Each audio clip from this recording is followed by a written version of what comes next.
Стучит, гремит, на пороге стоит. Что у нас в ближайшее время, так сказать, ворвется в нашу жизнь?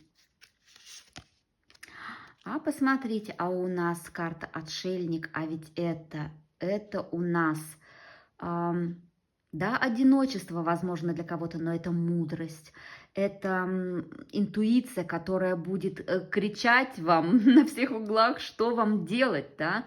Но для этого, конечно, для многих из вас будет актуально, чтобы вы уединились, чтобы вы находили именно время для себя, именно места для себя, где вы можете одна побыть, подумать, помедитировать, возможно, или просто погулять, чтобы наконец-то услышать свой внутренний голос, услышать то, о чем ваш ангел-хранитель вам хочет рассказать, и что поведать, да, и куда вам продвинуться дальше. Я желаю вам всех благ.